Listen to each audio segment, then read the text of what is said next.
पुराना ही सही लेकिन बहुत बड़ा बॉम्बर विमान है। कभी इसने बहुत अच्छे दिन देखे थे। Second world war, 62 war, 65 war. ये कौन सा जहाज है आप बताएं?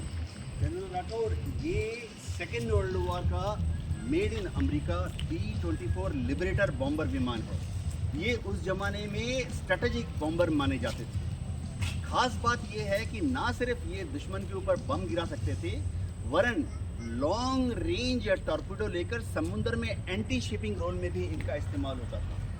1947-48 के युद्ध में पाकिस्तान के खिलाफ कश्मीर में इनका इस्तेमाल हुआ।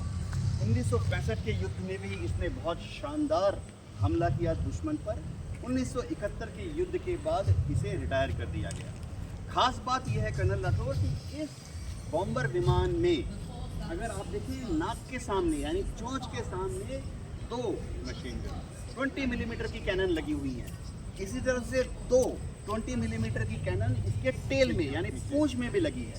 तो एक नोज गनर सामने बैठा था, उसका काम था सामने दुश्मन के ऊपर मशीन गन से हमला करना, और टेल में एक टेल गनर बैठता था, उसका काम था दुश्मन के ऊपर जो पीछे की तरफ फायर करना। यानी दुश्मन का फाइटर विमान पीछे की तरफ से आकर इस बॉम्बर पर हमला कर रहा है, तो टेल गनर का काम था कि अपने 2 20 मिलीमीटर कैनन के इस्तेमाल से दुश्मन का जो फाइटर पीछा कर रहा है उसको शूट डाउन करना। सर, वक्त कैसे बदलता है?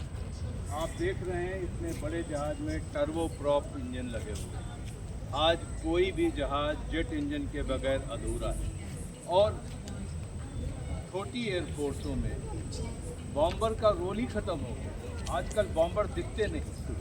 तो ये क्या है, अभी भारत की वायुसेना में बॉम्बर्स हैं? हाँ कर्नल राठौर, आपने बहुत अच्छा सवाल पूछा। देखिए, हर एयरफोर्स को उनकी सरकार बोले तो आम जनता टास्क देती है कि एयरफोर्स से वो क्या उम्मीद कर रहे हैं। तो ऐसे जो हैवी बॉम्बर्स हैं, इनका काम था इंडस्ट्रियल प्लांट्स पर हमला करना, दुश्मन के जो बड़े बड़े थर्मल पावर प्लांट पर हमला करना, इरिगेशन सिस्टम है उस पर हमला करना।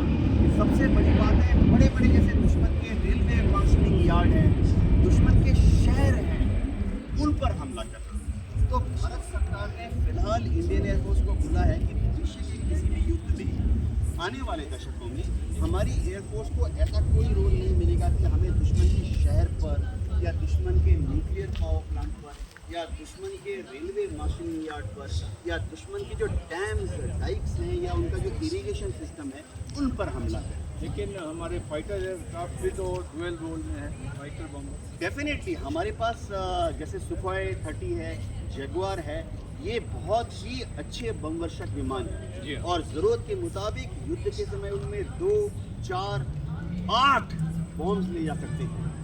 सुखोई 30 में और जगुआर में तो 500 पाउंड से शुरू करके 2000 पाउंड तक के बॉम्ब ले जा सकते हैं।